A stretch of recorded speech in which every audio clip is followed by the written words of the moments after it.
Okay, let's jump in here and let's say our books of the Bible, and they're up on the screen. It's great to have these down. Let's say them together out loud. Genesis, Exodus, Leviticus, Numbers, Deuteronomy, Joshua, Judges, Ruth, 1 Samuel, 2 Samuel, 1 Kings, 2 Kings, 1 Chronicles, 2 Chronicles, Ezra, Nehemiah, Esther, Job, Psalms, Proverbs, Ecclesiastes, Song of Solomon, Isaiah, Jeremiah, Lamentations, Ezekiel, Daniel, Hosea, Joel, Amos, Obadiah, Jonah, Micah, Nahum, Habakkuk, Zephaniah, Haggai, Zechariah, Malachi. Very good. We're lesson 17 here today.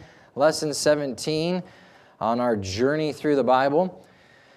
And we're going to be looking at the books of Proverbs, Ecclesiastes, and Song of Solomon. And I told my wife we were going to cover all three of those, and she just laughed. And so we're going to see if we can really get through all three of these here today. Okay, here's your discussion question to get you started. What is a proverb? And I'm thinking about a definition, not an example in that first one. The example is the answer to the second question. What is your favorite proverb? Might be a Bible proverb. Might be just some other sort of proverb. But take a minute or two at your tables. What is a proverb? What do you think a proverb is? And what is your favorite proverb?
Okay, let's jump in here this morning then and look at some of our text on page 73.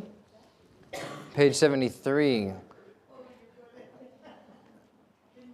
They help us out a little bit with the English definition of the word proverb, coming from this idea of proverb, and the idea of instead of words. And so you probably wish the pastor could do this on Sundays, but a proverb is something that takes all of this text and it shortens it down into one little statement and has all this truth in one little sentence, right? You meditate on a proverb and you can preach a whole sermon on one proverb. There's so much truth packed in there. The more you meditate on it, the more different aspects of it are unlocked. And here is just this powerful statement, this big statement, shortened down into this little phrase so that we can remember it. God knows that we're humans. We don't remember in paragraphs. We tend to remember little statements. Maybe your mom or your dad or your grandparents had a proverb that they would say. Maybe it was a Bible proverb, but maybe it was just a wise saying that stuck with you. You know, a stitch in time saves 9, right? Stuff like that. that remind you of some of the different truths of life. And so Proverbs are these wise sayings condensed, and many of them are given in a very dramatic form. Long before I had kids, one of the Proverbs that got my attention was from the later section of Proverbs. I think it's chapter 30. The eye that mocketh his father and despiseth to obey his mother, the ravens of the valley shall eat it out, and the young eagle, or pluck it out, and the young eagle shall eat it. Like, wow. I remember the first time I got to that in Proverbs, and it stuck out to me, and I really thought about it, and I thought, this is not like all the rest of the Proverbs, this is a little bit intense. And so some of them are very dramatic like that. They get your attention, and we don't have time to think about what all that expression in that one Proverbs is teaching, but Proverbs are dramatic, and yet they're wise sayings, and they're easily remembered because of that. The book of Proverbs tells you how life works. This is part of the poetry section, these books of the Bible, Job, Psalms, Proverbs, Ecclesiastes, Song of Solomon. But we also often describe this as wisdom literature. If you're a wise person, you're going to study it because you want to know how God made life to work. And if you don't want so many agonies in life, then follow the book of Proverbs, read the book of Proverbs, and follow it with your life. And it covers all sorts of aspects: our relationship with God, our parents, our children, our neighbors, our work, citizens, listening, just so many different aspects of everyday life. We noted when we talked about Job that Job is like, Job in a sense follows Proverbs. Proverbs says, this is how life works. And Job says, I did that, and it didn't work. All right, in the sense that I did follow that way, and yet we do know that even for Christians who love God, there is suffering in life, and Job deals with that. And for God to give us the full explanation of life, we have to have the Proverbs, but we have to have the Job aspect as well to see that sometimes even the righteous suffer.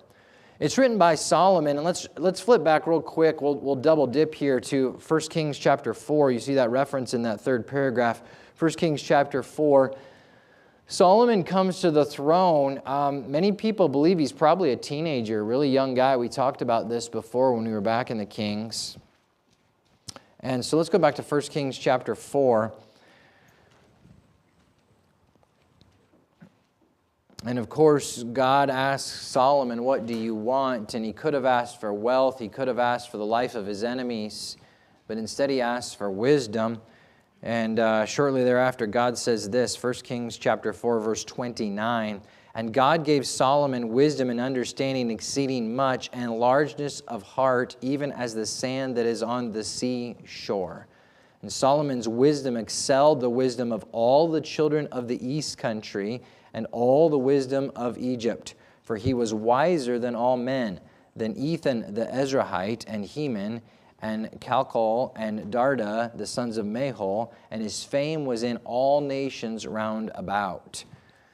If you want to know wisdom for life, if you really want to go down the right path in life, why not learn from some guy like this that is wiser than the rest of the world? And while we're at it, look at verse number 32. And he spake 3,000 proverbs. So we don't have all of them written down in the book of Proverbs, but we have some of them. And his songs were 1,005. All right, we'll talk about that as we get there as well. So Solomon is the one that God uses to pen the book of Proverbs. Let's go back now to Proverbs. And of course, you know that there are 31 chapters of Proverbs, and makes a really handy study. Just read one proverb a day, one chapter of Proverbs a day, and you'll pick up a lot of wisdom for your Christian life and going through life. Let me mention a couple things that you might want to just jot in the margin there about Proverbs that I think might be helpful to you. Remember the lesson that we had on poetry last week in Psalms. We talked about the fact that these are poems, that they will say different things in the different lines of the poems, and you want to understand how that fits together. We talked about synonymous parallelism. The first line and the second line almost say the same thing. We talked about contrasting parallel thoughts, where the first line says one thing, the second line will say, but. Okay? And we have an example of that right here in chapter 1, verse 7 of Proverbs. The fear of the Lord is the beginning of wisdom, but, contrast, fools despise wisdom and instruction. All right? So understand that contrasting parallelism. We talked last week about synthetic parallelism, and that it builds. The second line is going to build on the first. And then we talked about comparison, symbolism type parallelism, where the first line will give you a symbolism. As the hart pants after the water brooks, so pants my soul after thee, O God. That was kind of a bonus last week. But when you come to studying the Proverbs, many of these you're going to study one verse at a time. You're going to come to this proverb that you really want to dig out and meditate on. We'll stop and start, first of all, with the poetry part and review your notes from the book of Psalms on that, all right? Another truth that I want you to think about is the purpose. Here in chapter 1, first 4 verses, he tells you the purpose. It is a book. Sometimes when we come to Proverbs, we think the whole thing, all 31 chapters, are just these random snippets of wisdom. But it's put together like a book. Verse 1, the Proverbs of Solomon, the son of David, king of Israel. Here's the purpose: to know wisdom and instruction, to perceive the words of understanding, to receive the instruction of wisdom, justice, and judgment and equity, to give subtlety to the simple, to the young man knowledge and discretion. You have in those couple verses, you have, in essence, a poem of about 4 or 5 different lines. He says the same thing about 4 or 5 different ways. Proverbs is given to give wisdom. And I like the way he says it. Did you notice verse 4? To give subtlety to the simple. The best way, and I say it all the time, that I think of simple is wet cement. All right? A simple person is a person who is wet cement and able to be molded and shaped. And what God, we all kind of start out as a simple person. And what God wants you to do is harden up in the good direction as a wise person. Some people harden up as a fool or a scorner. God wants them to harden up and to be shaped into this way. If you're a simple person, you just drink in whatever you hear. This person, oh yeah, they say this, and you go that way. And this person says this, and you go over this way. Proverbs gives you discernment so that you harden up and say, whoa, whoa, whoa, that's wrong. I'm going to go in the right direction. And so that's simplicity. And you notice the parallel of thought here. The simple person in verse number 4 is also the young person. Because when we're young, we are simple. We just drink it all in. We don't have any discernment yet. If you want discernment, read Proverbs. And it'll help you be able to filter through and sort through all the voices in this world. And so he gives you the purpose right here. He gives you, verse 5, a wise man will hear and will increase learning. A man of understanding shall attain unto wise counsel. To understand a proverb and the interpretation, the words of the wise, and their dark sayings. You know, some of this is deep and dark, and you got to figure it out. And I think verse 7 then is the key verse. The fear of the Lord is the beginning of knowledge, but fools despise wisdom and instruction. Proverbs is not talking about being an Einstein. When it talks about knowledge, it's not talking about having a high ACT score. It's not talking about being intelligent. Nothing wrong with being intelligent. Wisdom is knowing something and then doing it. That's wisdom. You can know all day long that it's right for you to read your Bible on a regular basis. Wisdom does it. You can know all day long the commandments of the Bible, but wisdom does it. And that wisdom begins with the fear of God.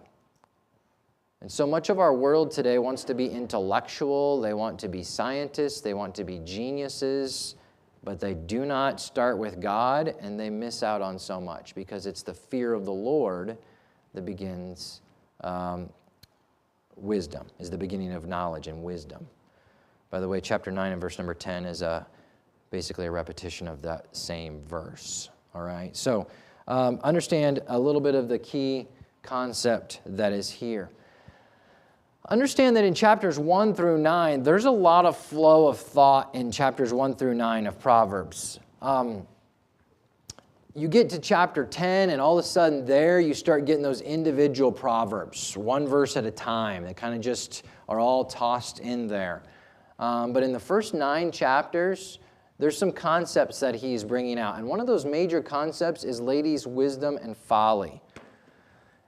He's addressing a young man. Young men, think about ladies, young ladies, someday getting married. And who are you going to listen to? Are you going to listen to Lady Wisdom, or are you going to listen to the foolish woman? And even in chapter 1, verse number 20, it describes here Lady Wisdom. Wisdom cries without. She utters her voice in the street. She cries in the chief place of concourse. In the openings of the gates in the city, she utters her words. Wisdom is out there crying out to you, young guys, older guys, all of us. It's available for you.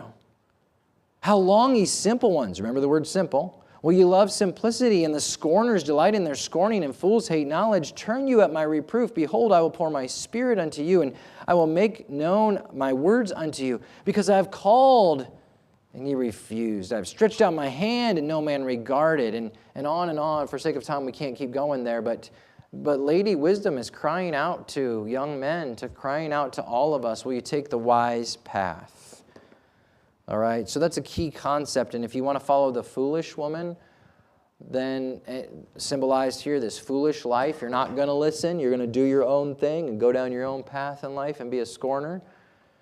Then you reap those consequences. All right, so those were a couple rabbit trails or bonus concepts, depending on how you want to define those things, all right? All right, the blanks here. What does the book of Proverbs have to say about the following subjects? All right, wisdom in Proverbs chapter 3, it's more valuable than silver. If we had a $100 bill laying out here in the book of Proverbs, which would you choose? Honestly, when you really understand Proverbs, you should want to go down that path. It's more valuable than silver and gold and rubies and things like that. Talks about gossip there, and they've got that filled in for you. Lying is an abomination to the Lord, but they that deal truly are his delight. Don't be a liar. As we flip the page then, it talks about drinking, and that's filled in. It bites like a serpent and stings like an adder. It's interesting that he has penciled in there scorpion. As I just did a brief look at that, I haven't found anybody else that takes that perspective that an adder's a scorpion. Usually an adder's a viper there. I would write that word in besides scorpion just for point of reference. I love chapter 26. It talks about meddling. The first, meddling's in verse 17. Let me give you that, and then I'll talk about chapter 26 for a moment. You meddle with something, you're taking a dog by the ears. Mind your own business. All right, that's kind of what that verse is saying. And if you don't mind your own business, it can be problematic. But look at chapter 26 here for just a second. If you skim down through the first 10 verses, there's one kind of person it's talking about. It starts with an F. Who's the person? Somebody shout it out. Fool, right? And I love the particular style of writing here, because in the first section of verses here, all the way down through verse number 11, it's like, a fool is horrible.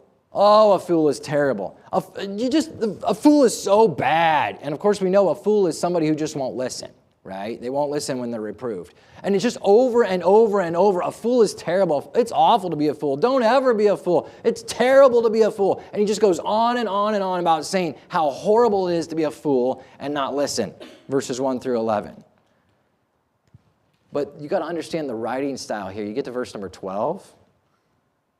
After saying all of that, seest thou a man wise in his own conceit? There is more hope of a fool than of him. Fool is horrible, terrible, awful. Don't be a fool. Oh, it's just awful to be a fool. But you find a guy who's a wise guy, a guy who thinks he's a know-it-all, man, he's way worse than a fool. Isn't that quite the way of writing? Doesn't that get your attention, after 11 verses of how bad the fool is? And then he's not done yet. Verses 13 through 16, he starts talking about the lazy person. He's the slothful in verse 13 and slothful in verse 14. He's the slothful in verse 15. In verse number 16, he's the sluggard. And notice what he says about the sluggard in verse number 16. The sluggard is wiser in his own conceit than 7 men that can render a reason. Do you realize the way he wrote it? Fool is awful. Fool is terrible. 11 verses about how bad it is not to listen, to be a fool. Oh, man, it's terrible to be a fool. Hey, but you know what? Being a wise guy that just thinks he's a know-it-all, that is way worse than being a fool. But do you know what's even worse than being a wise guy and thinking you're a know-it-all? Being lazy. Isn't that an awesome way of writing? So you can study these different things, and you can see these brought out in the book of Proverbs. Chapter 27, he talks about boasting. Chapter 29, he talks about flattery. Really, they're setting a trap for you. If he flatters you, he sets a trap for you. So be aware of that. Chapter 30 and verse number 11, there's this little section, if you want to write this in the margin, called There is a Generation. And this is kind of a theme there in several of those verses, kind of like this was a theme in chapter 26 that I pointed out to you. Of course, Proverbs 31 is very famous for the Proverbs 31 woman, the virtuous woman. And such a great admonition for young men to find a woman like that as their wife, for ladies to be that kind of a woman. Pretty amazing and wonderful chapter there, all right? So that is the book of Proverbs. Any comments on Proverbs? Pretty great book of the Bible. Do be reading it and learning from its principles. All right, we're going to go to Ecclesiastes here. And Solomon writes these 3 books that we're trying to get through today, and I only have 8 minutes left to do it. So let's go to Ecclesiastes now. And here's my discussion question, I think, on the board, if I can get this thing to advance. Why was Solomon so qualified to write this book? All right, I put 2 references up there. Take a minute and try to find the answers in these verses. Why was Solomon so qualified to write this book?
All right, we're going to keep going here. So 2 words, if you want to summarize it in 2 things, a lot of wisdom and a lot of wealth, right? Wisdom and wealth. If you think, hey, if I could just become a millionaire, I would find satisfaction. Well, here's a guy who has a whole lot more than that, and he didn't. Chapter 2 talks about he could literally have whatever he wanted. Whatever his eyes desired, he could have it. In every sense of the word. And yet he found that still wasn't the answer to the meaning of life. My subtitle for Ecclesiastes is How to Enjoy a Meaningful Life. How to enjoy a meaningful life. Many times when you will hear preachers talk in the New Testament, they'll talk about the church, and if they're kind of going deep, they'll explain that the word church in the original language was the word ecclesia. It's just the Greek word for church. When we come to Ecclesiastes, we wonder where in the world they got this particular term, all right? Well, if you can remember that church is ecclesia, then Ecclesiastes was the preacher of the ecclesia, all right? Why is Ecclesiastes called the preacher? If we'd make the title a little bit simpler, we could just call it the preacher. And it's because there's a message that he has for you. This guy's tried it all. This guy's checked it all out, and he has a message for you. You don't have to waste your life trying to find the meaning of life. Someone else has already done it and written a book about it for you. A simple book, an awesome book. Solomon's the author, I believe, chapter 1 and verse number 1 brings it out, and he asks this question, how do we enjoy a meaningful life? Is this life on this planet really worth living? One of the phrases that he uses 25 times is under the sun, which certainly causes us to think about just things from the human perspective. If we do everything from the human perspective, we're missing out. If you want to jot some notes in the margin, I'm going to give you a couple things here that I found helpful in my study, all right? I believe the book of Ecclesiastes is really divided into 4 parts, 3 areas that rob meaning to start with, and then some solutions after it, okay? The first area that robs us of meaning is pleasure. And he talks about that in the end of chapter 1 into chapter 2. I tried this and this and this and this and this, and I had all these pleasures, and I gave my soul to mirth, and I built these gardens, and I had all this stuff, the pleasurable life. And if you don't believe Solomon, all you have to do is read about some of the wealthiest people in the world, and they're not happy. They're not satisfied in life, all right? So he talks about that. Chapters 3 to 5, he talks about power and how so often power robs us of the meaning of life. Some of that is, he tells this really cool story at the end of chapter number 4 about this kid that comes on the scene, climbs all the way to the top, gains all the power, and everybody forgets him.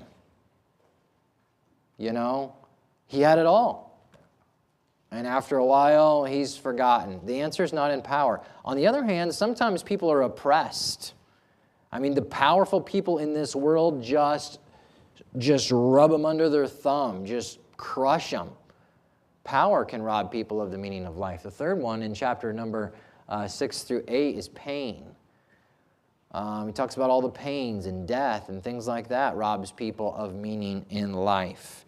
And there's this really neat feature in Ecclesiastes. It's a song, and so he has a chorus in this that's repeated at the end of every one of these chapters, these sections rather. Go to chapter 2, verse 24 is the first one.